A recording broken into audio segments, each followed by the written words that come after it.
government and the opposition sides. On Monday, businesses belonging to Raila Odinga and also to former President Uhuru Kenyatta, who backed Raila in the last election, were attacked.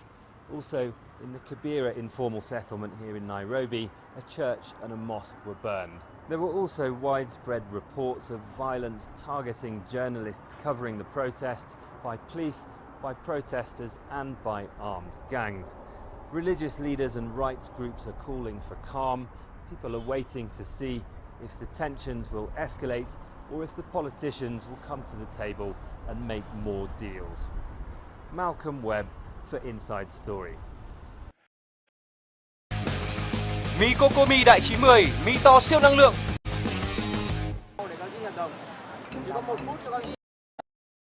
Last year's election results were very close, and Raila Odinga has rejected the results.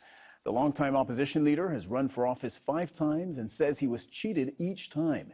In 2017, the Supreme Court agreed with him and annulled the results. It said it found irregularities and ordered a rerun, but Odinga withdrew from that rerun. And at least 1,000 people were killed in the violence that followed the 2007 disputed elections. Odinga had encouraged his supporters to protest at the time.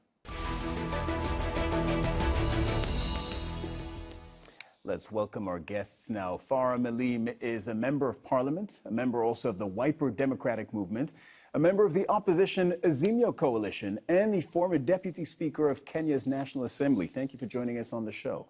Bina Miseno is the executive director of Badili Africa, an NGO which works to increase female participation in politics and governance. And Herman Manyora is a political analyst and professor at the University of Nairobi who voted for Raila Odinga. All of you are joining us from Nairobi today. A warm welcome to each of you. Farah Malim, let's start with you. You're a part of the opposition coalition, which is behind these protests, but I understand that you don't support people taking to the streets on this particular issue. Explain to us why. Well, I don't support people taking to the streets on this occasion. Democracy, the basic, very fundamental rules of democracy is that when you go for elections and you lose an election, you allow whoever has won that election to begin running the government and doing the governance. These people have been in office now for hardly 6 months. I mean, about 7 months, I think. And usually it takes the time for the government to organize itself, and too many challenges here.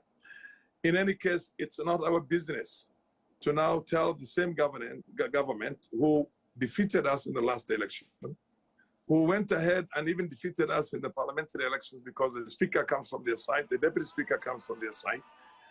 And then again, we tell them that we went to court, the Supreme Court, we lost the matter in the court, we accepted the judgment or the ruling of the court itself. We said we're not happy with it, but we accept it. And then we come back again and tell that same government, look, you won that election not fairly, but and again, you have to do ABCD. You must work towards bringing down the cost of living in the country. You must take back, I don't know, the people who were called the Chirera 4 or people who were in the Electoral Commission before. So basically setting conditions for a government that's there and open the server.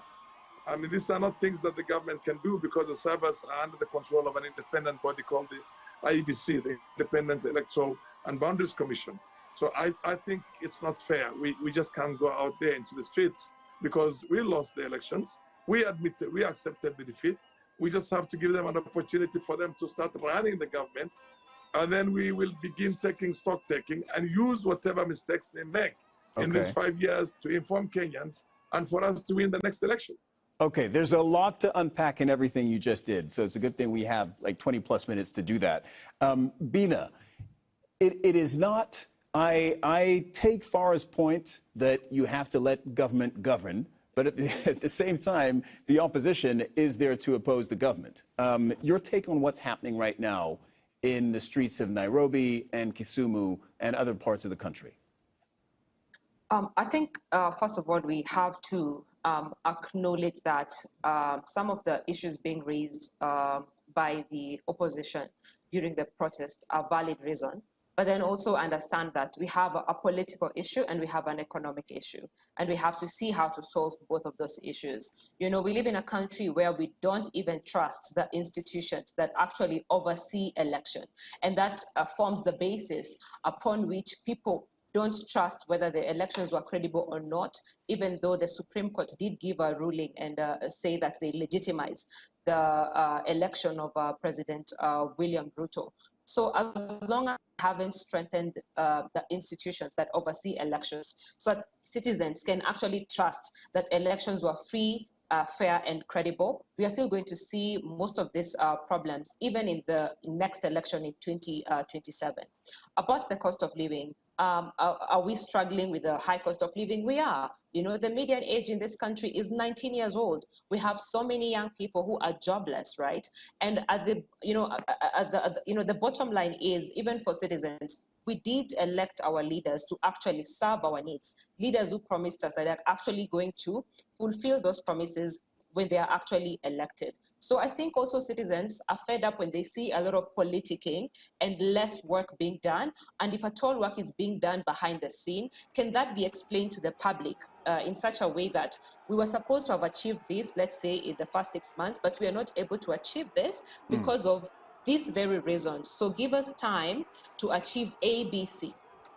Herman Manura, we heard from both Farah and Bina that there are really two issues at play here that are driving these protests. One is the high cost of living, and there's just no denying that the price of petrol has gone up, the price of maize, which is essential for staple food, has gone up.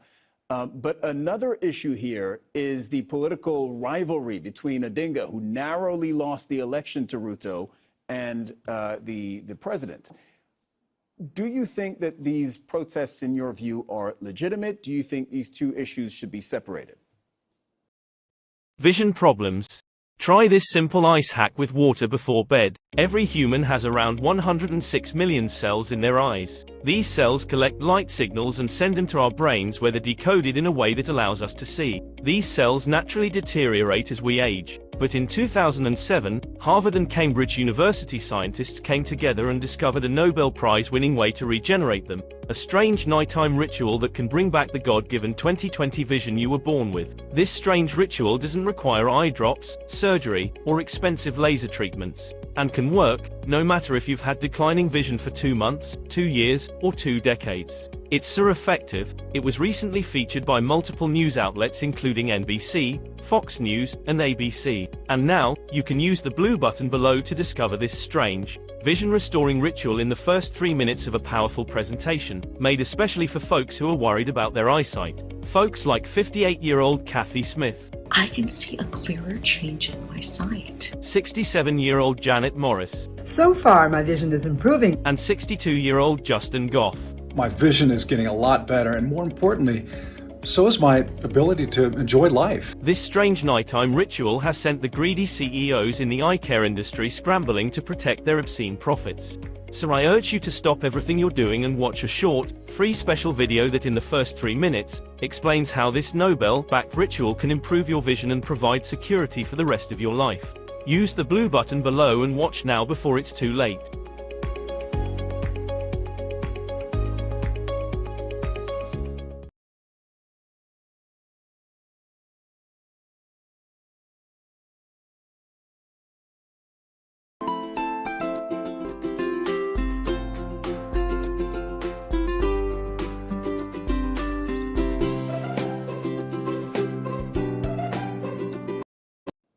I think there's no way you could separate them because they are so related. In terms of mobilizing on the part of the opposition, their efforts would be much less effective if the issue of cost of living wasn't part of the deal. So yes, the citizens are unhappy with the cost of living, but also a significant part of the citizens of this country is also unhappy with the election results. So these two work together, and when the opposition is mobilizing, they are actually talking about the political issue of the legitimacy of the presidents, and at the same time using the cost of living as a mobilizing weapon. So you cannot separate them actually. Okay, well, as far as the cost of living is concerned, then do you hear Farah's argument that the government and this president need time to turn things around? Well, it's possible you could need a year or even two, but in circumstances where people could be dead by the time you're asking for is over, you will have to move in fast. You realize, according to a number of Kenyans, one of the reasons why the cost of living is high, especially in matters of food and fuel and electricity, are, I think, for fuel and food subsidies that would have cushioned the poorer Kenyans were removed. And many people have this feeling that it is a push from the IMF and the World Bank that is making the government do that. So there are certain things you can't wait. You can wait for long-term measures to take place, but if people are dying, and I can assure you, life in this country is unbearable. Anybody talking about waiting perhaps doesn't live in this country. And therefore, there's so much government can do. In terms of, for example, the energy sector, there's so much corruption. You don't have to wait to deal with corruption and theft, see? So there's a lot the government that they can do later. And even a lot more that are beyond the government's control, that is beyond the government's control because of international issues. But yes, there are things that cannot wait. So, Farah Malim, do you support the austerity measures that were put in place by this president and his government in order to secure that IMF loan, knowing that the same austerity measures have either driven up the cost of living or kept the cost of living high for ordinary Kenyans? The cost of living did not become high on the assumption of office of this current government. The cost of living was high even before then. As a matter of fact, in the case of the staple food, the maize meal was more expensive that time. So it was over 200, well over 200. Now it's about 200, maybe less in some cases. But you see, let me tell you one thing. These people, we were part of a kind of an informal coalition through something called the handshake, when the former president and our coalition leader, we basically got together. So for the whole of the bulk of the last term, the 5 years of that term, and at least in the very least about 4 years of that, the current president was not in the mainstream. He was basically somebody who was hunted and haunted. This election was for us to lose. And we lost it nonetheless, because even as we are getting closer to the elections, all the predictions, all the opinion polls did indicate that this was a very close election, and very too close to call. And indeed, it was too close to call, because they won with a very small margin to avoid the second round.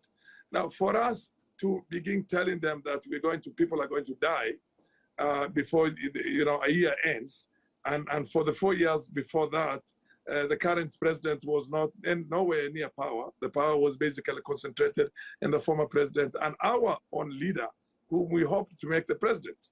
I think, to say the least, is very unfair, and it's extremely dishonest. And in any case, when you go to even without the subsidies, the fuel prices are more or less the same as what they were then. So basically, what we have also kind of a catch-22. This country is broke. These people took over a broken system. There was no money. There were no reserves. There was nothing. And basically, everybody believes that these were things that were abused. The subsidies were abused. And billions of Kenya shillings was going to do that. We need to have a forensic audit of all that to find out exactly where that money went. But it's only fair for us to give a little bit of time, in the very least a year, to this government for them to begin now correcting the things. And they have started correcting some things.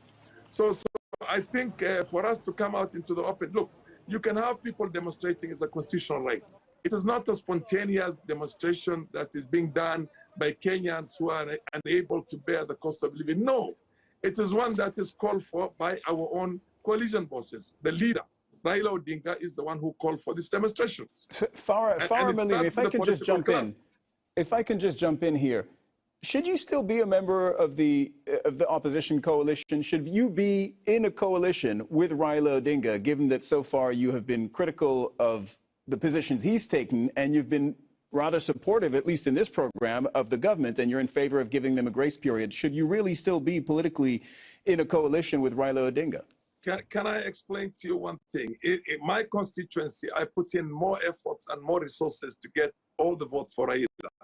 As a matter of fact, Raila Odinga had about 23,000 votes in my constituency in the last election, while Ruto had only 508. Most of them were not the locals, not my own people there. These were the government workers who were there. So we did everything we could have done. We were there on our own volition. I have been in the opposition myself for the longest, and out of a principle. But the country my loyalty is more so to the country than to an individual. It has to be to either a principle, an ideology, or to the nation itself, not to an individual who's going to tell you, wake up, run in this direction, run in the opposite direction, and more often than not to achieve anything for the country and the people of the country. Because Raila was the one who was defending the high cost of living just before the elections, and it's there recorded. And then he suddenly comes out there now and says, the cost of living is expensive, I'm calling for a mass action. It doesn't happen like that. When the cost of living is high, it becomes spontaneous. It's the masses who are unable to deal with that cost of living and come out into the streets. This is different. This is a political demonstrations. And by the way, the changes, they can say that you promised to bring down the cost of living and you haven't brought it down. But who took it that high up there? It is Uhuru. And Raila was very close to him, courtesy of their relationship that time. So dishonesty, in my opinion, is not something one has got to have a loyalty to. My loyalty is to my country. I oppose them. I am not in KK or what the president's what they call coalition now. I'm still in my coalition, but I don't like the way the leader of that coalition right now has personalized this thing, and I'm taking it to a different level altogether. All right. You are creating a situation. We have had similar situations before, when mass actions. Okay, I've got to let Bina and Herman speak again, sir. All right, but thank you so much. And by the way, just for our viewers who are less familiar with Kenyan politics, when you say Uhuru is responsible for the high cost of living, you mean, of course, the former Kenyan president, Uhuru Kenyatta. Bina, Herman, I saw some raised eyebrows, I saw some smiles. Let me go to you, Bina. Do you feel that the government deserves to be given more time to tackle cost of living issues? Is it unfair for the opposition to try and put so much pressure on them now in the streets, when they've been in power for, what, just over 6 months? First of all, if at all, actually, this was a very credible election, and we go by the president winning this election. And if Honorable, rightfully so, is saying the cost of living did not begin with this regime, also, I think the reason we perhaps vote for new leaders, the reason we vote for new leaders is so that they can actually bring about that new change that we envision. It's because they promise, they ride on their promises and make these promises during election that, you know what, if you elect me, I'm going to do X, Y, Z. So we are saying, yes, the government is broke, but then at the same time, while we are saying the government is broke, people are seeing a bloated government. You see, people are complaining, citizens are complaining because we are saying we inherited, coffers that are actually empty. We just appointed 50 chief administrative officer. That is double the number for the officers we had in the last regime. In the last regime, we had about 23. And this is an office that is unconstitutional already. And if you look at also the individuals that we have actually appointed are actually not the struggling, everyday, ordinary Kenyans, are not the struggling young people, the struggling hustlers that we actually said we want to represent them when we are elected. So, that's a confusing message when we say we are actually very broke, and then you come and also just, expand your government, and we don't even have resources that can actually be channeled to the basic needs that citizens are actually talking about, right? There's a research I read that shows, actually this was, I think, a month ago, if not 2 months ago, that Kenyans spend 46% of their income, whether in business or formal employment, 46% of their income goes directly to food. So how much are you left with to actually spread across the other basic needs, whether it's education, whether it's shelter, whether it's your own personal needs, whether it's your, so how much are you left with? And that is what we're talking about. So guys are saying Kenyans who are being employed, who necessarily are not even struggling Kenyans, when we have the majority of the people who are jobless. In this country, we have about 1 million people who graduate from institutions of higher learning, tertiary education, every other year, to a job market that can only accommodate 50,000 people. So where do the rest go to? The majority of the citizens are also employed in the informal economy. How are we investing in the informal economy? How are we regulating the informal economy, given that that is the same industry that accommodates majority of the women and the young people in this country who are the most vulnerable when it comes to a struggling economy? So I think at the end of the day, is to also for the president to understand that he now is the president for every other person, not just the people who supported him. So even with some of the polarizing remarks that we hear in this country, that this government is for the shareholders, we are all supposed to be shareholders. We are all shareholders. You are serving every other person in this particular country. You're supposed to be a symbol of national unity. And right now is, the most important time to see how do you actually promote diversity at such a time like this, when some people feel excluded. And it's not the first time people are feeling excluded, because if we don't handle these matters correctly right now, they're going to spill over to the next election and to the next election. Well, that's undeniable, especially when you factor in that Raila Odinga has run for office, for the presidential office 5 times in a row, lost 5 times in a row, contested the result multiple times. Yes, there is a chance that some of this spills over into the next election. I think that's fair. Herman Manyora, you were raising your eyebrows earlier. What did you want to say?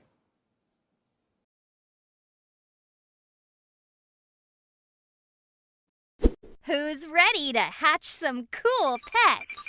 Click here to make your very own monster on adaptive.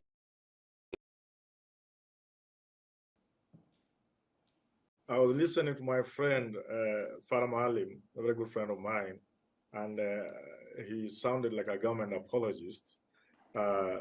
First of all, Raila Odinga was not part of the past government. He was perhaps friends with Uhuru Kenyatta, the former president, and they had engaged in a kind of ceasefire, but he wasn't part of government. Be that as it may, it is also true, like the good lady says, when you want to run government, you campaign to run, you know the problems you are going to face. So you cannot get that government and begin engaging in excuses. And again, like she has said, you see, and which Farah Maalim doesn't seem to want to know or to see, people can give you time if there are signs, if there are indicators that tomorrow will be a better day. If you become president and the sort of team you put up, the government you put together, doesn't inspire confidence, is a government that perhaps made up of the worst that you can collect in that country, you will be stretching imagination too far to expect the citizens of that country to give that government a chance to better things tomorrow. Secondly, the people can also bear with the government, understand that these are hard times, and give the government times to put things together. But if that government is engaged in excesses, in extravagant, in setting aside over $7 million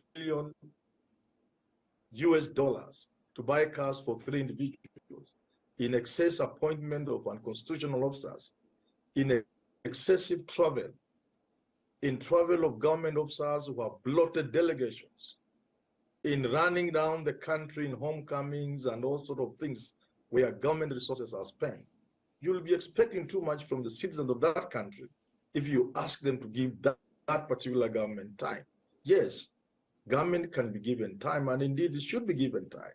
But there must be indicators on the ground that time will be utilized in a way that we can believe will yield fruit. But what is on the ground doesn't inspire any confidence at all. But again, what I said, and this is very, very important, if the citizens of your country are dying and you are in charge, and you are listening to a third party who tells you, do not put certain measures in place or put taxation measures in place when you know they'll break the backs of your people?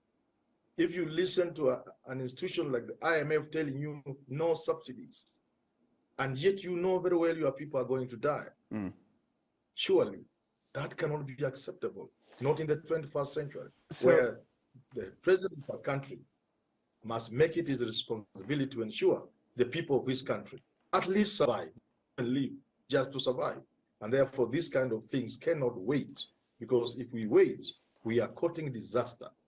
You can see the numbers in the streets today with Raila Odinga. Those numbers are not there because they necessarily believe in this issue of a stolen election.